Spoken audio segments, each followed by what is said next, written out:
And so every Wednesday, we invite one of our listeners to write to us concerning their love relationship. My letter tonight reads Dear Tich and Dr. Neaves, my partner and I have been together for quite some time now.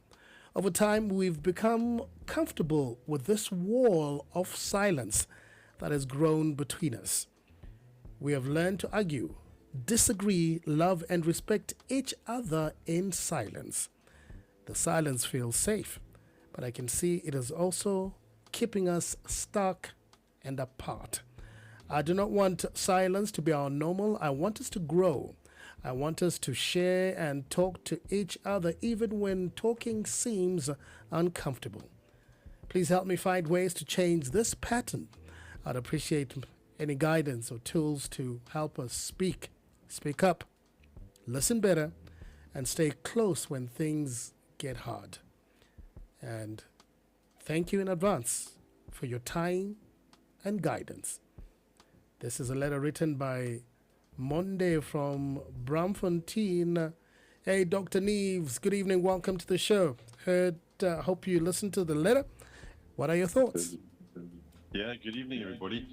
Well, when we talk about silence, we have to understand why we do that in the first place. And often it's because of fear and address that underlying emotion, what fear actually means to one day, because it could mean simple rejection, more than likely. Though if I speak up and I speak my truth, I express my needs, how is that going to be received by my partner? I also don't want to provoke them and increase the conflict, perhaps. So sometimes just being silent is safer. And so we have to try and find alternative ways of communicating. But firstly, it's about checking in and understanding what is the reason behind the silence and which partner actually is the more silent one. It's quite rare that both are equally silent. There is generally one who wants to, connect and communicate a little bit more. And it sounds like that's our moment there. And so we want to chat and find out a bit more there around what the underlying feelings are that prevent further communication, and then silence is the result. So I'd love to hear a little bit more about what the underlying reasons are there, perhaps. Yeah. Doc, is it normally the guy who doesn't talk as much as the lady in relationships? It, it's hard to say, right? But in my experience, let me speak from that place. It generally is the guy who's a little bit more resistant to the emotional world of feelings. We tend to be a bit more pragmatic, logical, results driven. We struggle in the world of feelings and emotions. And sadly, yes, in relationships, a lot of the ladies do feel neglected as a result of that so-called emotional unavailability. But it's something we can all learn to do, and certainly it's an option there if we want to take the relationship further. And I think these days the expectation's there, right, that we actually are able to be a bit more emotionally available. And so, yeah, there's so many tools and coaching, counseling, all these different things, therapy out there for people to do. So, men, come on, let's pull up our socks and certainly get communicating better. But again, fear is a very real feeling, and trauma can also be involved in a lot of our relationships as well. And so there's always a reason behind the silence. So if we can find the meaning behind that and try and connect with the partner in and around why they're choosing silence, they can start to maybe feel safe to open up. And if we don't judge it, and if we don't complain or criticize too much, it's an invitation for the person to start to communicate and express themselves a lot more. So, yeah, I'd love to hear a bit more there. The author of the letter, Monday. Good evening. How are you? I'm good evening. I'm good. How are you? Not bad at all. Are you the silent one, or is your partner the one that talks a little less? I believe my partner talks a little less, if I may put it that way, because we've been in a relationship for quite some time, and she works in corporate, and I'm an artist, so I kind of have energy most of the time, but she's always like tired and exhausted, so it's quite hard to communicate to her, and Mhm. I feel like we've built a wall where we just silent it in the house, and she Mm. doesn't talk whenever she's vulnerable. So we have love and compassion, but there's nothing emotional and vulnerable. We can't be vulnerable around each other. It's hard to speak to each other. I speak a lot, I communicate a lot, but she hardly says anything. Mm. Oh, sorry to hear that. That can be such an awful situation, and I'm sure you feel at times actually a little bit neglected, and I'm sure that creates a heart sore there for you. And you miss your partner, it sounds like also. So I'm really sorry that's happening.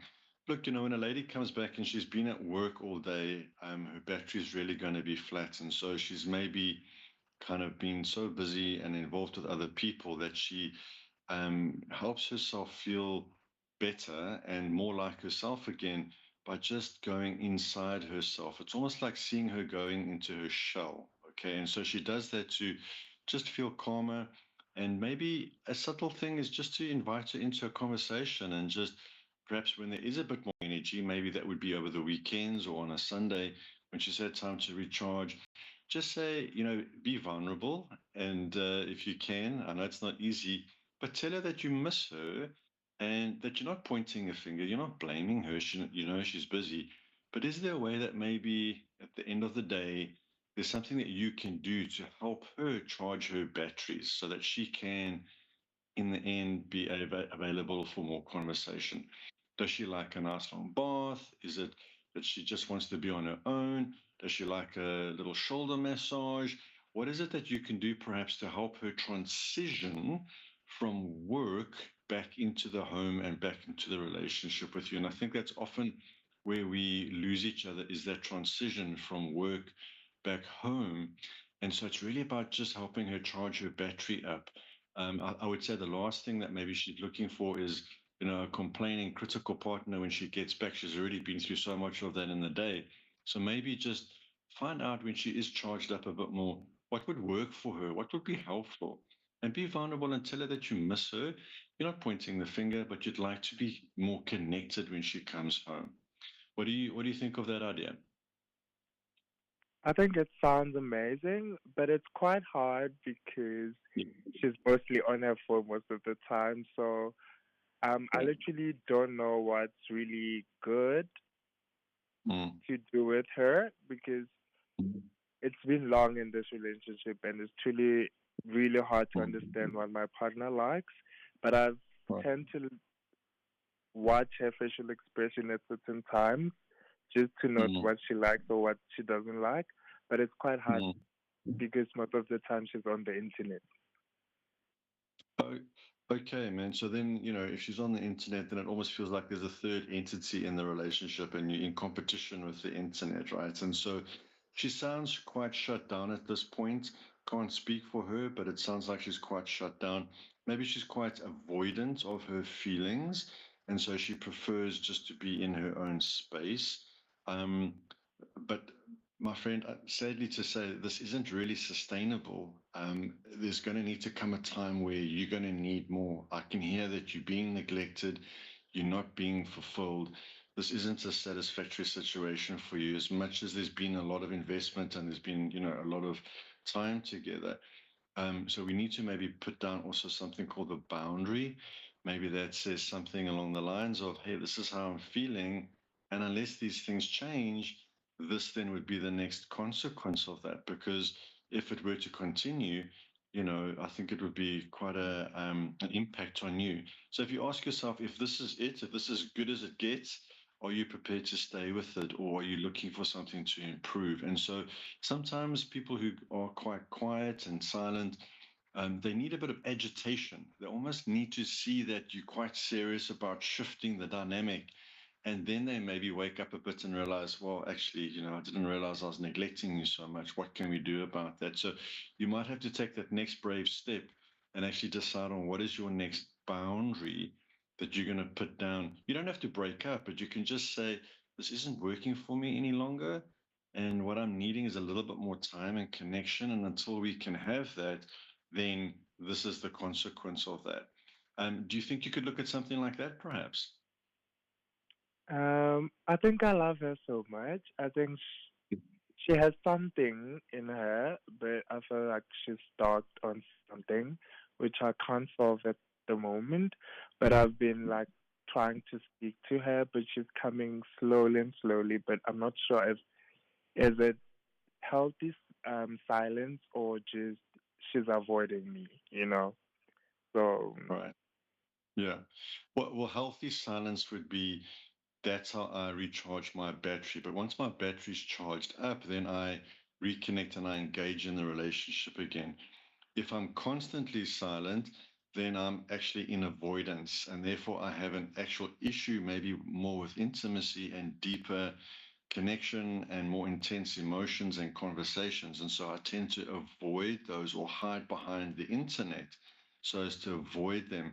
And so then you're actually dealing more with a wound inside that person, perhaps where they really struggle to actually be more available, sadly. And that then would need an actual professional to come in and maybe help her, to understand it and actually help her to get a little bit more engaged there.